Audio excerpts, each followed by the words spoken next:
मैं हूं आपके साथ हर्ष भारद्वाज। कैंसर एक ऐसी बीमारी जिसकी चपेट में बड़ी तेजी से लोग आ रहे हैं।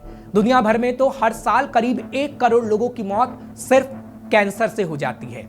और अगर बात भारत की करें तो भारत में भी कैंसर के मरीजों की संख्या बड़ी तेजी से बढ़ रही है। भारत में हर 10 में से एक व्यक्ति पर कैंसर का खतरा मंडरा रहा है और 2025 तक देश में ये बीमारी महामारी का रूप ले सकती है। क्योंकि कैंसर को लेकर एक खबर सामने आई है जो काफी चौंका देने वाली है। खबर है कि महाराष्ट्र अब कैंसर कैपिटल बनता जा रहा है, क्योंकि एक आंकड़ा सामने आया जिसमें महाराष्ट्र में साल 2022 के दौरान कैंसर के इलाज के लिए 333 लोगों का रोजाना रजिस्ट्रेशन हो रहा था, जिससे पता लगा कि कैसे बड़ी तेजी से महाराष्ट्र में कैंसर के मरीजों की संख्या बढ़ रही है। वैसे तो कैंसर के मामले में महाराष्ट्र देश में दूसरे नंबर पर है, लेकिन कैंसर के इतने मामले सोचने को मजबूर कर रहे हैं कि महाराष्ट्र इसमें अव्वल क्यों हो रहा है। आखिर इतनी तेजी से महाराष्ट्र में कैंसर के मामले क्यों बढ़ रहे हैं। महाराष्ट्र में नेशनल कैंसर रजिस्ट्री और स्वास्थ्य विभाग की तरफ से जो आंकड़े जारी किए गए वो भी चौंका देने वाले हैं। उन आंकड़ों के अनुसार उत्तर प्रदेश के बाद सबसे ज्यादा कैंसर मरीज महाराष्ट्र में रजिस्टर हुए हैं। साल 2013 में महाराष्ट्र में 97,759 लोग कैंसर के मरीज थे, जबकि साल 2023 में यह आंकड़ा बढ़कर 1,21,717 का हो गया। यानी पिछले एक दशक में कैंसर के मरीजों की संख्या 24% तक बढ़ गई और 2025 तक यह संख्या 15,07,000 तक पहुंचने का अनुमान लगाया जा रहा है, क्योंकि 2022 में कैंसर के मामलों की संख्या 14,61,000 थी, जिसके बाद तेजी से कैंसर के मरीजों की संख्या बढ़ रही है। और ये दावा Indian council of medical research की तरफ से भी किया गया।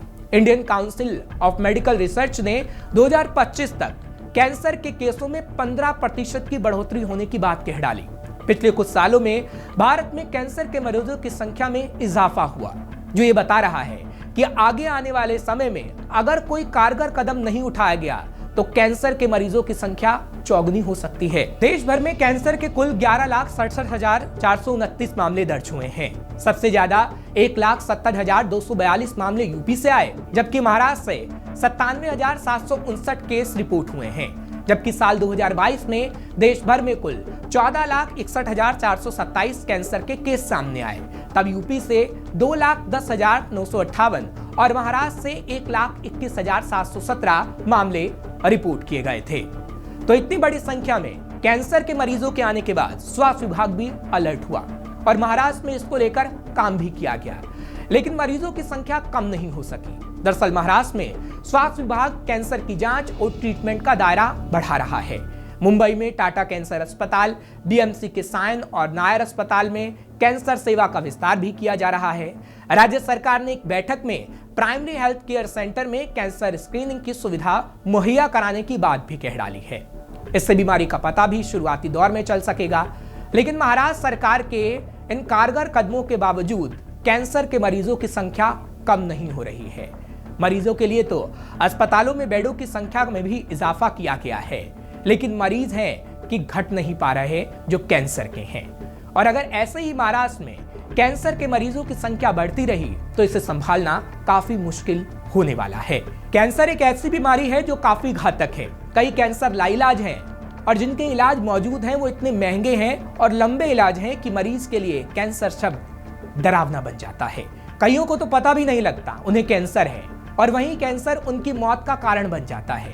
लेकिन आखिर कारण क्या है कि महाराष्ट्र या फिर पूरे देश में इतनी तेजी से कैंसर के मरीजों की संख्या बढ़ रही है?